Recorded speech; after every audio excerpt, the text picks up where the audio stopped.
Jaya Radha Kala Chanji Shri Radhe.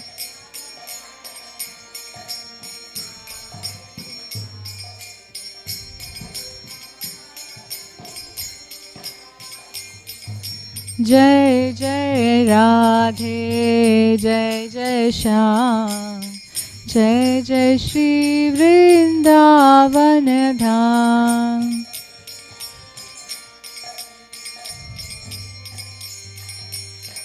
Jai Jai Shri Vrindavan Dham.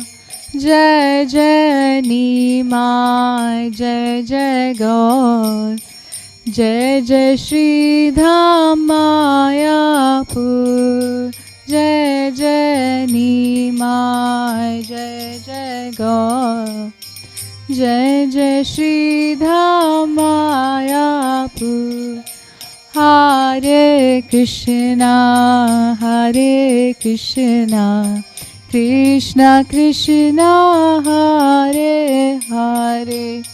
Hare Rama, Hare Rama, Rama Rama, Hare Hare.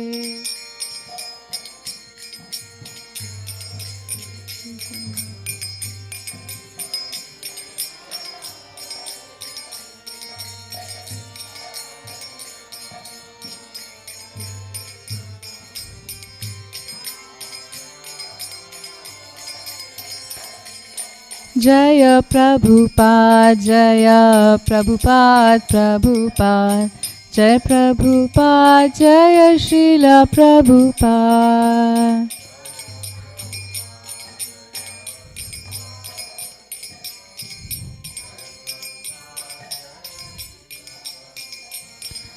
Jaya Gurudeva, Gurudev, Gurudev.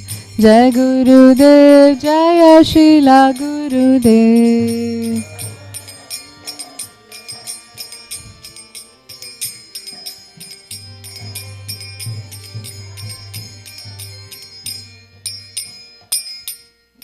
Jai Shri Shri Radha Kalachandji ki Jai.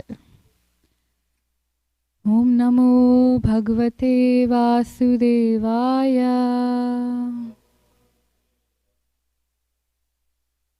Om Namo Bhagavate Vasudevaya.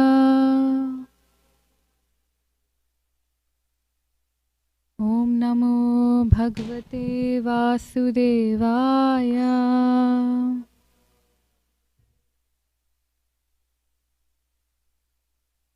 Narayanam namaskrityam naram chaiva narottamam Devim Saraswatim Vyasam Tato Jayamudirayet Nashtaprayesha Bhadreshu Nityam Bhagavata Sevaya Bhagavati Uttama Shloke Bhaktir Bhavati Naishtaki. Grantraj Srimad Bhagavatam ki Jai. Hare Krishna. Very happy Mokshada Ekadashi to all of you, and happy Gita Jayanti. Today is the advent of Bhagavad Gita spoken by the Lord Krishna. And today we have a special program, Gita recitation in Temple Hall. 12 o'clock to 12:30 will be Aarti, and then 12:30 to 6:30 will be the recitation, and 6:30 to 7 will be Gaur Aarti. So it's a wonderful opportunity for each of us to be present here and get to hear Bhagavad Gita on the day Krishna spoke this. So let's take advantage of this wonderful mercy that we are getting. And today we will be continuing reading Srimad Bhagavatam, Canto 1, Chapter 2, Text 8. 1 to 8. If you can open it today, we know we don't have the screen, so if you can all open it in your phones or refer to the book if you have it. 1 to 8. Canto 1, Chapter 2, Text 8. Srila Prabhupada has quoted many verses from this chapter. It's a wonderful chapter.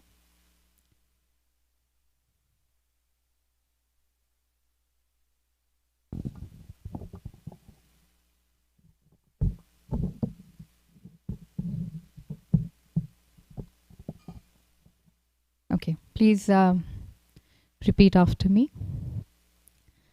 Dharmah svanavstitah pumsham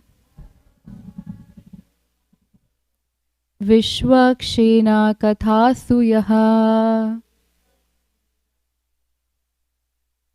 Notpadyed yadiratim Shrama eva hi kevalam. Dharmah svanasthita pumsham Vishwakshena kathasu yaha Notpadyed yadiratim Shrama eva hi kevalam. Please recite. Dharmah svanastita pumsham Vishwakshena kathasu yaha Notpadyedradiratim Shama eva hi kevalam. Dharma svanastita pumsam Vishwakshena kathasu yaha Notapadyedradiratim Shama eva hi kevalam.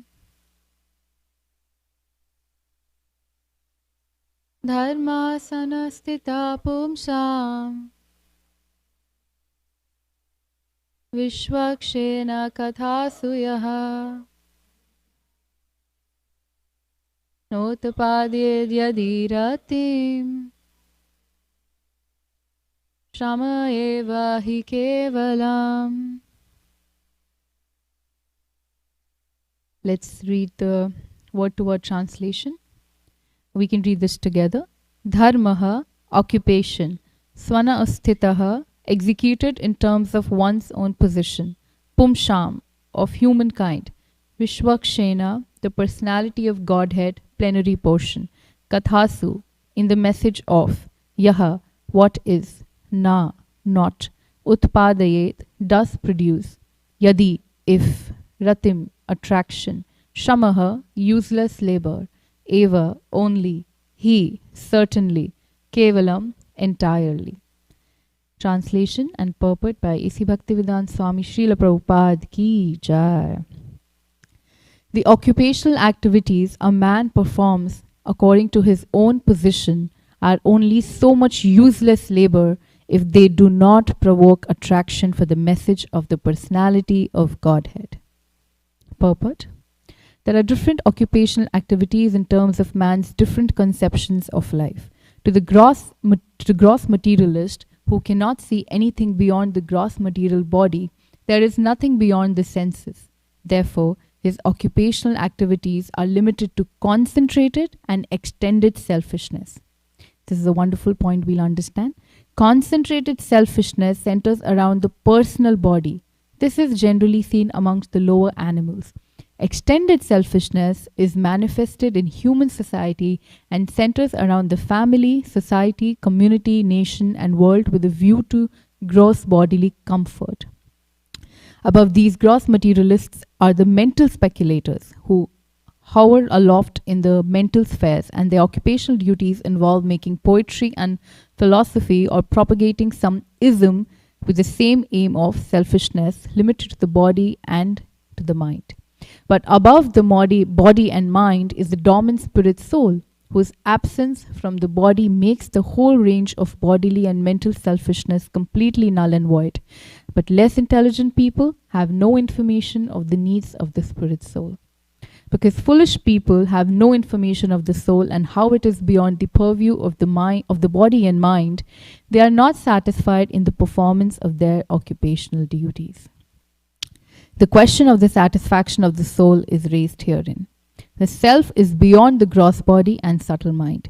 He is the potent active principle of the body and mind. Without knowing the need of the dormant soul, one cannot be happy simply with emolument of the body and mind. The body and mind are but superfluous outer coverings of the spirit soul. The spirit soul's needs must be fulfilled. Simply by cleansing the cage of the bird, one does not satisfy the bird. One must actually know the needs of the bird himself. The need of the spirit soul is that he wants to get out of the limited sphere of material bondage and fulfill his desire of complete freedom. He wants to get out of the covered walls of the greater universe. He wants to see the free light and the spirit. That complete freedom is achieved when he meets the complete spirit, the supreme personality of Godhead. There is a dormant affection of God within everyone. Spiritual existence is manifested through the gross body and the mind in the form of perverted affection for gross and subtle matter. Therefore, we have to engage ourselves in occupational engagements that will evoke our divine consciousness. This is possible only by hearing and chanting the divine activities of the Supreme Lord. And any occupational activity which does not help one to achieve attachment for hearing and chanting this transcendental message of Godhead is said herein to be simply a waste of time. Shramev hi kevalam. This is because other occupational duties, whatever ism they may belong to, cannot give liberation to the soul. Even the activities of the salvationists are considered to be useless because of their failure to pick up the fountainhead of all liberties. The gross materialist can practically see that his material gain is limited only to time and space, either in this world or in the other. Even if he goes up to the Swargaloka, he will find no permanent abode for his hankering soul. The hankering soul must be satisfied by the perfect scientific process of perfect devotional service.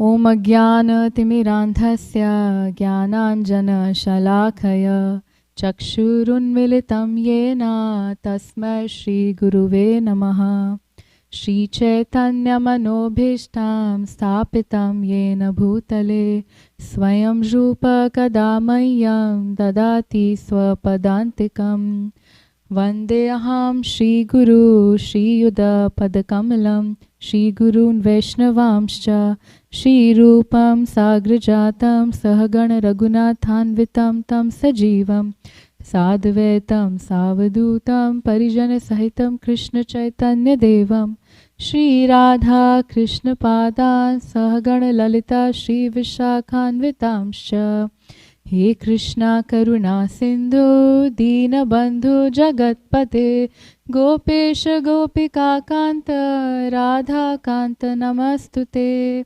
Tapta Kanchana Gaurangi Radhe Vrindavaneshwari Vishabhanu Sute Devi Pranamami Hari Priye Vancha Kalpatarubhyascha Kripa Sindhubhya evacha Patitanam Pavanebhyo Vaishnavebhyo Namo Namaha Jai Shri Krishna Chaitanya Prabhu Nityananda Shri Advaitva Gatadhara Shivasadi Gaur Bhakta Vrinda Hare Krishna Krishna Krishna Hare Hare Hare Rama Rama Rama Hare Hare Namam Vishnu Padaya Krishna Prishtaya Bhutale Srimate Bhakti Vedant Saminiti Namine Namaste Saraswati Deve Gauravani Pracharine Nirvishesha Shunyavadi Paschate Deshatarine.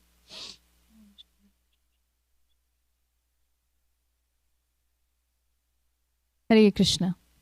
So, Shram Evahi Kevalam. How many times we have heard the reference of this very text? Many times. Most, this basically sums up our Vedic literature, the goal, to understand our supreme goal that we all have, our dharma that we have. So,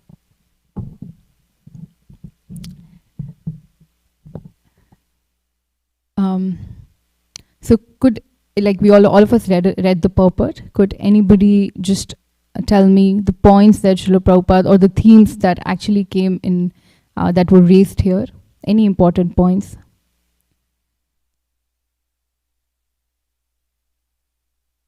Oh yeah, sorry. We have mic for the online audience. Yes. Thank you, Prabhuji. Krishna's one point was all occupational duties must help us awaken our God consciousness. Yes. All the activities Otherwise must. they're completely useless. Sorry? Otherwise they're completely useless. Yes. Any other point? There are many points raised here. Yes, please. Just 1 second, we'll speak on the mic. Service or bhakti, it's misery in the world.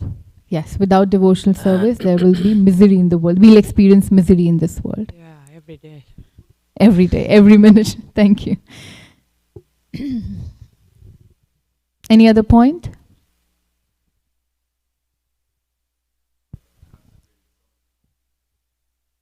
Concentrated selfishness centers around the personal body. This is generally seen amongst the lower animals. Extended selfishness is manifested in human society and centers around the family, society, community, nation, and world with a view to gross bodily comfort. It goes on, of course, but the idea of the concentrated selfishness and the extended selfishness. Yes. Any other point? The remedy is perfect devotional service. Right. So it always leads back to that. So all of you are right, all the points, and we can connect when we meet people, not just devotees, but outside when we meet people, we will come across these complaints that I'm not happy. No matter what I do, my family is not happy, or I am not satisfied. That's the most important theme that comes across when we talk to our colleagues, our friends, our people we meet every day. Or sometimes we experience that, what to speak of others, that I'm not satisfied. Because the reason that we are not satisfied, we also don't know what really satisfaction means or what bliss means, because we may have not experienced it. Because the complete satisfaction of the soul and mind is, when you're just happy, you don't have any complaints, you're in a state where it's hard to even explain. Because have you experienced where you're not having intrusive thoughts, you're not overthinking, or you're not either cribbing about your past or worrying about your future, and not living in the moment? Because most of the time we are not being mindful, because we are not present in the moment. And that is when we are kind of disconnected. We are not even doing a great duty as a materialist, if I speak, because many people are just lost even in this body, because the mind and body is so related, it's so linked, but we don't know, even the mind doesn't have a mind of its own, if I say so. So over here we see that hierarchy is mentioned, that the lower the animals, they practice gross, like a concentrated selfishness. So what is concentrated selfishness? When we are just focusing on this particular body that you own. And then it extends to extended selfishness. It's still selfishness. Even if you're in the human body, it doesn't mean you suddenly become selfless. You suddenly start doing things that make you above being selfish. Because you can still do those things. And that's what Prabhupada said, that extended selfishness is when you're just attached to your family, your community, you're doing things to feel proud of your family, or just, okay, this belongs to me and I should take care of it because this belongs to me. That's the idea of selfishness. If that thing does not belong to me, I won't really care. So unless it happens to us, we don't really care what's happening around the world, what's happening in the neighborhood, what's happening in the next house, what's happening, because, okay, I'm not part of it, or that thing is not part of me. That is where this ego comes, this selfishness comes, because it is not related to me. And hence we have been so lost with Krishna because we have forgotten about the relationship that we have with Krishna. The relationship that is it's dormant, it's there, but it's not active yet. And how can we activate that relationship? When we go beyond the senses, when we go beyond even the mind. Just like the example was given here, that it doesn't matter if you keep maintaining the bird cage, you keep cleaning the bird cage, but if you're not feeding the need of the bird, it's useless. It's useless labor. The bird's not going to survive. And that analogy is that the bird is the soul and the bird cage is this body. So I might be just fulfilling all the needs of concentrated and extended body needs, selfishness, but I am not fulfilling the need of the soul. Because anything that you try to do, that we try to do, things, daily things, that's catering to the needs of the body and mind, such as, okay, let me have a nice meal, let me go out and, just spend my time. Even working can be said, Shrameva hi kevalam, if it's not done with the consciousness that I'm doing this for Krishna, or the money that I get, I'm using that in service of Krishna. So even if you're working really hard, which all of us are, waking up early in the morning, running to work, or just doing household chores, or like so many things that we're doing, it would be just useless labor if it is not increasing your attraction to Krishna. If it's not helping you get closer to Krishna, whatever you're doing is useless labor, is useless work. Whatever we are doing, it's useless. And I was just thinking that even if when we are doing service and we are not thinking of Krishna, what do I mean by that? That sometimes if we are doing service to get recognition, or that I can do main services, I am so popular, I'm praised by people, and that is the reason I'm doing it, then even that is not bringing me closer to Krishna. But if it's not increasing my attraction to Krishna, then I'm just, of course, it's okay, at least we are doing some service, but it's not the best, and we want to do the best, because that is going to nurture the soul. It's really important to keep asking yourself this question, that whatever I am doing, anything, be it eating, be it sitting, be it breathing, am I being conscious of Krishna? It can be as subtle as I am seeing a flower, I'm seeing a rose, and I suddenly remember, oh, Krishna wears, a garland. So it's described in Bhagavatam that Krishna wears a big garland. We can see Kalachandji wearing one. And the garland is so long that it's just a little above his lotus feet. It's called Vajayanti Mala that Krishna wears. It's combined with different flowers, Malati flowers, Champa, and like few more flowers. And Krishna is wearing that. We can think of this just by looking at a flower. Just by seeing somebody, meeting somebody, and I see somebody walk inside and I see, oh, Krishna is within them. Within this person is the super soul. So I am remembering Krishna like that. But even if I'm on the altar and I'm doing some service and I'm not remembering Krishna, then how am I getting closer to him?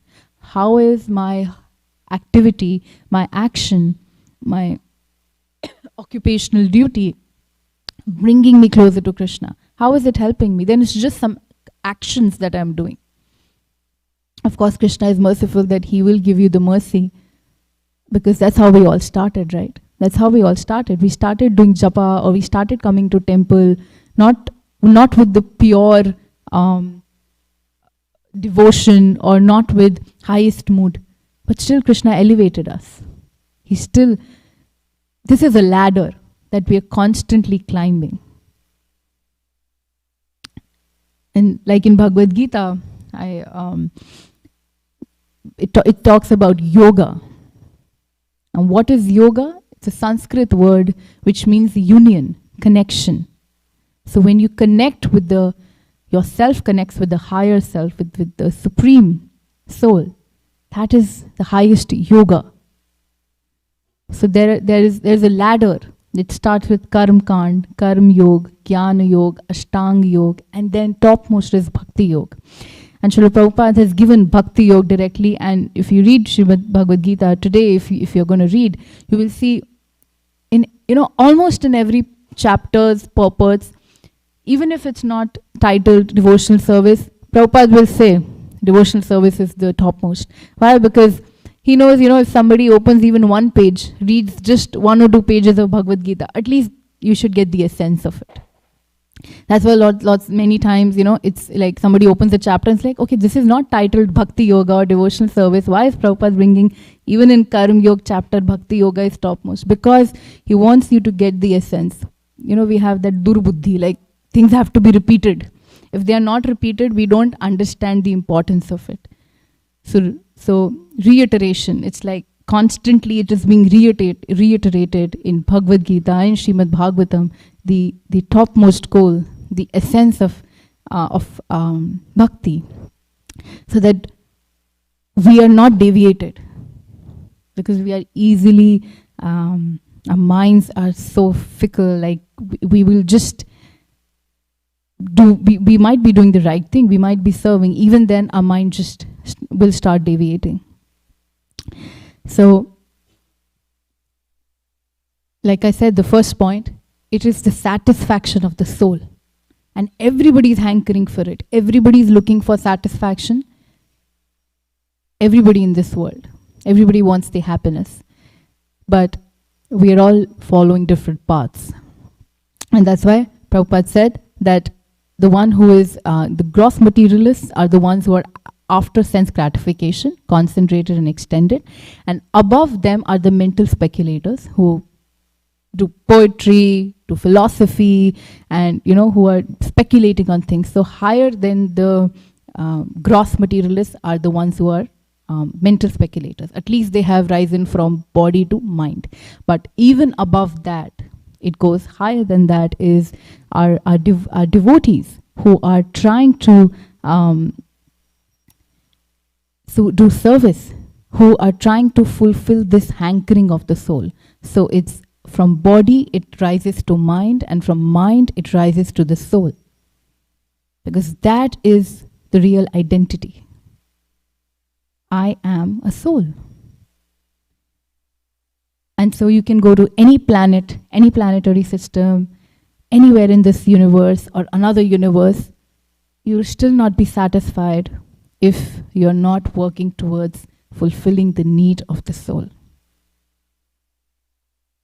And that's what people are trying to, people are becoming more self-realized. They're trying to work on themselves and eventually realizing, either the hard way or by speculating, that I need to become more reflective.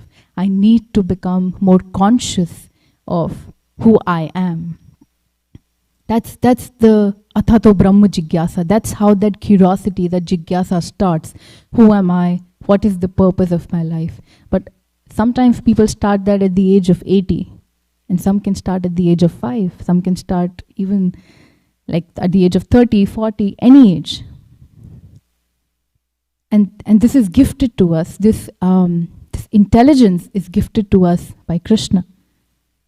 So if we are not using our intelligence, then we won't be able to understand what is the purpose of this life. So just see everything Krishna has given to you. Just like a kid gets a puzzle set and everything is scattered in front of him or her. But they're trying to solve it. It might take some time, but the resources are right there in front of us. Just like that, Krishna has given everything to us. Krishna has given us intelligence, which we can use. Krishna has given us the resources to use. But how a gross materialist will use that resources and how a devotee or a transcendentalist will use those resources makes the whole difference.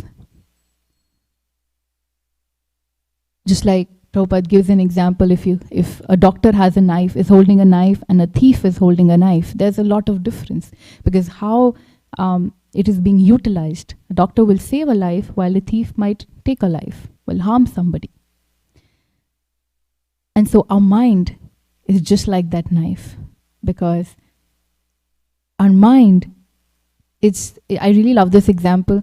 Just when you see a tap running, like the water is flowing, and if you have some dishes under it, then that flowing of water is useful. The tap is running and it's useful. But imagine the tap is just running and there's nothing, you're doing nothing with that. It's just simply wastage. So often people ask, what is the difference between overthinking and constructive thinking? And the answer is that the same, just like that tap. If you're actually using it for something, then it's constructive. But if it's just you're letting your mind just run on those intrusive thoughts and randomly you're thinking about your past and worrying about your future, feeling regret, guilt, lots of things we might have done, behaved badly towards somebody or did something wrong, or worrying if my life will be better in future or not. All of this is just that water running, just overthinking. Because is it helping me right now? Already Srimad Bhagavatam has said that you've done millions, not just this lifetime. If we get to understand what we were, who we were in previous lifetimes, imagine our mind will just burst open. That's why Krishna gives us the forgetfulness also, the ability to forget. Once somebody asked my spiritual master that, I cannot remember. I have this habit of forgetting things, and he said that it's a good thing sometimes. Like, it's good if you can't remember everything, because if you did, you would hold so much anger within you, so much guilt within you. Your mind cannot take it, right? So when something bad happens, our whole day gets affected because our mind just cannot take it. Why? Because we are still letting the mind be absorbed in everything. Do not give the reins to your mind. Just like the chariot, it's depicted in Bhagavad Gita. The whole chariot that represents our body, and the horses are the five senses, and the reins is the mind, and the one who's the charioteer is the intelligence, and the passenger is the soul. So what the charioteer has done is given the reins to the mind. The reins represents the mind, I think, yeah, and it's just letting the horses run wild, because the reins has been given to the mind, but you have to give it to the intelligence who knows better. Intelligence is what Krishna has given you to be utilized. And when you use intelligence, you take the right decisions. The definition of intelligence, scriptures say, is the ability to discriminate between what's right and what's wrong. Half of the people in this world don't know what's right for them, what's wrong. So that's the hierarchy in this purport that's mentioned. And when you act, when you engage with resources around you, make sure that you're engaging in things that evoke the higher consciousness. We have both within us. The lower, the ability to go towards the lower nature or the higher nature. A human being has both. But that's where your intelligence comes in, where you can really understand and decide, do you want to go towards the higher nature or do you want to go downward?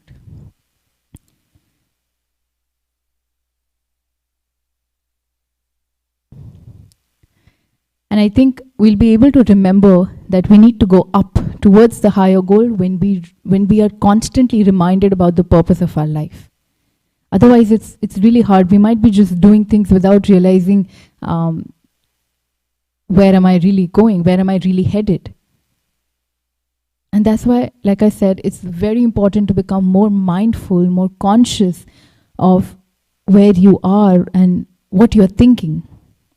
What are you allowing yourself? Just like people are becoming more and more conscious of how many calories they are taking, what they are eating. As devotees, we all know we are conscious, okay, is this in my do's and don'ts? Is this in my do's? Yeah, am I supposed to eat this? Just like that, our mind is constantly eating thoughts, consuming thoughts. So how about we become more conscious of, is this thought or is this activity good for me? Is this Krishna conscious diet for my mind? That's really important. In fact, that is the first filter that we need to have.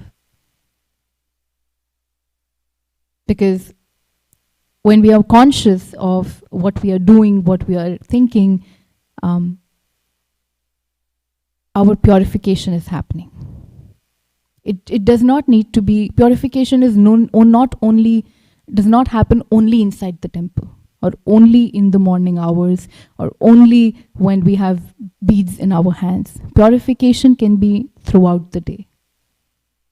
And that is directly linked with the conscious, where you are, what you are conscious of. Whenever Mahaprabhu, anybody used to come and pay obeisances to Chaitanya Mahaprabhu, he used to say, Krishna, I don't know if somebody remembers that, but yes, Krishna Mati Rastu. May you always be conscious of Krishna. Let your attention be on Krishna. Krishna Mati Rastu. So it sometimes gets hard to always be conscious of directly the Supreme Lord, but maybe we can become more and more conscious of, if we have good relationships with devotees. I've seen that when you meet devotees, you instantly get reminded of Krishna. Why? Because you feel the mercy. Mercy is all around you, but are you being recipient of that mercy? It's just like radio channels, you know. Do you have the frequency to catch it? So just like mercy is all around us, we need to become recipient of it. And how would you become recipient of the mercy around you? What do you think? It's an open question. How can we become more and more aware and recipient of taking mercy? What? Yes, Prabhuji.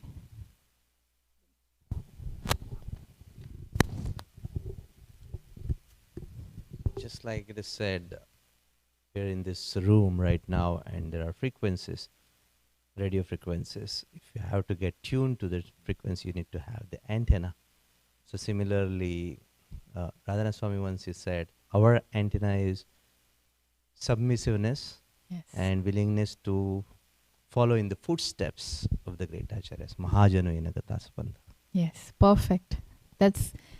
We need to become more submissive. In fact, most submissive, but it happens gradually. If you need to get that mercy, that's the mood that I need to have. I need to become submissive. I need to become grateful for everything that I have in my life. Everything that I don't have in my life also should make me feel grateful. Because Krishna has a reason that he has arranged a certain life for us.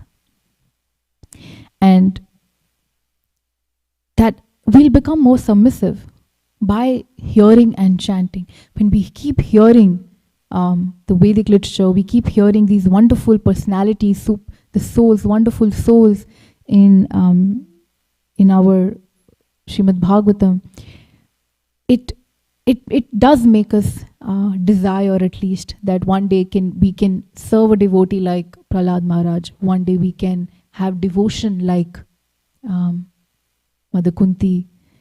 The prayers that Mother Kunti has written are mentioned in Srimad Bhagavatam. What a mood! She's asking for miseries. We're asking for miseries to go away, but she's asking, I want miseries because the purpose is that helps me always remember Krishna, and Krishna is always with me. Of course, we don't have to, if if you don't feel that, because I know we don't feel like, oh Krishna Kalachandji, please give me misery so that I can always remember you. We don't have that kind of mood, and that's okay. But we need to, what's more important is being honest with Kalachandji, being honest with him. How? Whatever desires you have, you can come and share with him, with Krishna, but also then tell him, Krishna, see, this is the desire I have at this moment. What do I do? I have this desire, but with your mercy, one day I can come to the pure devotional platform. But this is what is my state right now. When you open up to him like you open up to a friend, in fact, he's the best friend, Surat, he's the best well-wisher. Krishna is the closest to us, literally, he's there in your heart. Nobody can be closest to you than Krishna because he is residing inside you. So, when you share your heart with him, make sure that you're doing it with honesty. Even if, sometimes, how do you, aggravate that and build on that relationship? When you come and talk to Krishna, you share your thoughts, and then you say, Krishna, I want to be more, I see that I want to become more humble, I need to become more humble, and, please give me the blessings to do so. This is an example I'm giving.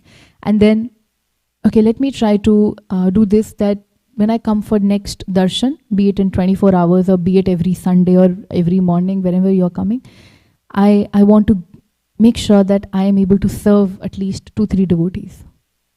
Maybe you have that thought in your head, in your mind, and then you say to Krishna, and make sure the next time you come, you give feedback to Krishna, whether you were able to do it or not. If you're not able to do it, don't think, let me not go and have darshan, I don't know what, how can I face Krishna, I made this. It's okay. He's not a Hitler, he's not somebody who's gonna reprimand you. He appreciates your efforts. He appreciates your willingness to make an effort. And then you come back and you say, Krishna, I tried, I was only able to glorify or serve one devotee, but I will try harder next time, I will do it. But if you don't come and give feedback to Krishna, then you forgot what you prayed for. Then you actually forget it. That's what happens with us. Because some days we might be in Shuddha Sato Gun mode of good, extreme goodness. You're like, oh wow, today my rounds were really good, I'm so happy. And I made such vows to Krishna. Not vows, but I just thought of this. And next 2-3 days, I went low in my chanting and I had a bad day and I just forgot about it. But no, make sure it's like a homework you do. That's how Krishna, if you reach to Krishna, only then he will reciprocate. So we need to initiate that relationship that's dormant, and it will become active when you initiate. So these are the few points that we covered. That satisfaction of the soul is the thing that we're all running after, and we can attain that through perfect process of devotion service, and making sure that the activities that we're engaging in evoke higher consciousness, not lower consciousness, not lower thoughts, not anarthas, the feeling of getting angry, feeling more lost, feeling guilt, feeling regret. Not. We will feel that. I'm not saying you are not going to. You are going to feel all these emotions, but making sure that I take that as an opportunity that I am able to now come back to Krishna. One amazing class, I think Vrajahari Prabhu gave recently, a month ago or something, that he said, we need to chase Krishna, just like Mother Yashoda. But if we cannot chase Krishna, we need to choose Krishna among the options that we have. But if you're not able to choose Krishna, at least come back to Krishna, right? So when you're chanting, this is when you can literally understand this example. Chase Krishna when you're chanting, like chase with intensity in your heart. But if you're not able to do that because the mind is wandering non-stop, so you choose between those thoughts. Okay, tell this thought, I know you need my attention, I need to do this work, I need to soak dal, I need to do the etc., I need to go and iron my clothes, like everything that comes to your mind. And then tell, okay, this thought can wait, let me first complete my rounds. I will attend to it. Just maturely handle that. And if And then you come back to Krishna. If you can't choose, then you make sure that you wandered, but come back to Krishna. Come back to the mantra that you're chanting. Come back. And I think what really helps when you really connect with the beats that you're holding are conscious. If you think like that, they're not just just something you're chanting on. They're not different. Mahamantra is not different from Krishna. So your beats are like a personality. If you think like that, you're going to come back to Krishna. We will open for question and answers in just 2-3 minutes. Today, since it's Gita Jayanti, I wanted to just read the Bhagavad Gita Mahatmya, glories of Bhagavad Gita. It's just few translations compiled by Adi Shankaracharya. It will really set the mood for the day. It'll just take 2 minutes. So there are 7 verses. I'll just leave the translation. One who, with a regulated mind, recites with devotion this Bhagavad Gita scripture, which is the bestower of all virtue, will attain to a holy abode such as Vaikuntha, the residence of Lord Vishnu, which is always free from the mundane qualities based on fear and lamentation. If one reads Bhagavad Gita very sincerely, with all seriousness, then by the grace of the Lord, the reactions of his past misdeeds will not act upon him. One may cleanse himself daily by taking a bath in water, but if one takes a bath even once in the sacred Ganges water of Bhagavad Gita, for him the dirt of material life is altogether vanquished. Because Bhagavad Gita is spoken by the Supreme Personality of Godhead, one need not read any other Vedic literature. One need only attentively and regularly hear and read Bhagavad Gita. In the present age, people are so absorbed in mundane activities that it is not possible for them to read all the Vedic literatures, but it is not necessary. This one book, Bhagavad Gita, will suffice, because it is the essence of all Vedic literatures, and especially because it is spoken by the Supreme Personality of Godhead. By drinking the Ganges water of the Gita, the divine quintessence of the Mahabharata emanating from the holy lotus mouth of Lord Vishnu, one will never take rebirth in the material world again. In other words, by devotionally reciting the Gita, the cycle of birth and death is terminated. All the Upanishads are like a cow, and the milker of the cow is Lord Shri Krishna, the son of Nanda. Arjun is the calf. Arjun is the calf. The beautiful nectar of the Gita is the milk, and the fortunate devotees of fine theistic intellect are the drinkers and enjoyers of that milk. There need be only one holy scripture, the divine Gita sung by Lord Krishna, only one worshipable Lord Shri Krishna, only one mantra, his holy names, and only one duty, devotional service unto that supreme worshipable Lord Shri Krishna. Srimad Bhagavad Gita ki jai. Please share if you have any comments, any realizations, or any questions. Yeah, Gokulanand Prabhu.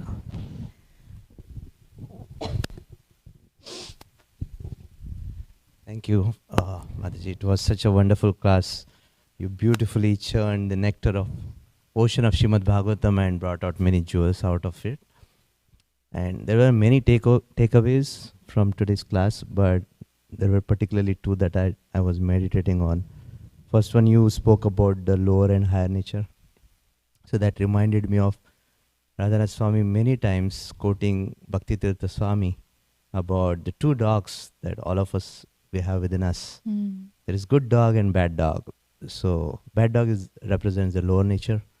So if you just keep feeding that bad dog, then it gets stronger and stronger. But if you just let it starve, so because of starving, it may get initially stronger because it is annoyed, agitated. So it starts roaring like a tiger. But then if you just don't give in and keeps making that bad dog starve more and more, then finally it gets weak. So I was meditating on that instruction. And the other one, the beautiful point that you brought out was about serving the devotees. Like I'm seeing now Achyut Govinda Prabhu doing this service. So this took me back when once we had a churning in Ishtagoshti in the Brahmacharya ashram. So the topic was discussing about 64 items of devotional service that Rupa Goswami says, and we're counting how many we, even inadvertently or indirectly and unknowingly, we perform, you know. So we counted like as many as 45 or 50 plus. So then I was thinking, in my current situation, how many of those I'm doing? At least 5 key items of devotional service that we have been asked to perform every day are reading Srimad Bhagavatam, right? Hearing Srimad Bhagavatam, residing in the holy place or visiting the holy place. So at least I can come to Kalachanji temple. Then chanting the holy names that all of us anyways we have to do. Then rendering service to the devotees. Like it could be anything, like serving Charanamrit, or it could be anything, right? Or and then the last one was, what was it? Deity worship. So these 5 items, potent items of devotional service, each one of us can do every day. It is possible. Wonderful. Thank you so much for sharing. Prabhuji, can you pass the mic behind you? One point you mentioned that in pursuit of happiness, people get caught up in the sense gratification, and then misery comes, and then soul is starved. When you take care of the soul through the devotion and service, then you get to the ultimate happiness. And another point you mentioned, that it's also in Bhagavad Gita. Sometimes when I say that Kunti Devi was asking Lord Krishna for misery, and people are shocked. They don't understand. Because pain and misery actually take us deeper within us. And then you feel the real happiness. When you surrender, grace comes. And surrender, there's grace. I like that point. Thank you so much. Miseries are going to be there even if we don't ask for them. Yeah. So in the beginning of this purport, Prabhupada mentions centered selfishness and extended selfishness. Yes, concentrated and extended selfishness. Yeah, okay, sorry. Since it's Gita Jayanti, one way to avoid that is by the distribution of these books, especially during marathon. So I wanted to pull up a quote from Prabhupada. It said, so-called transcendental meditation, go to the Himalaya and go to the forest. We are not interested at all in that nonsense. Our only business is to spread Bhagavad Gita as it is, door to door, town to town, city to city. We are not going to seclusion. Prahlad Maharaj said, this is professional bluff. I am going to the Himalaya. I am going to the forest. Prahlad Maharaj condemns that. These are professional bluffs. Or they may be sincere, but still they are trying for their own salvation. Prahlad Maharaj said, I am not interested in that. I am interested in everyone's salvation. Everyone must go back home, back to Godhead.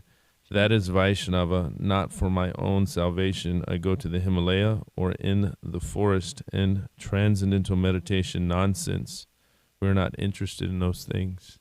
Sure. So by distributing the books, we can learn to become more compassionate and break out of that shell of selfishness.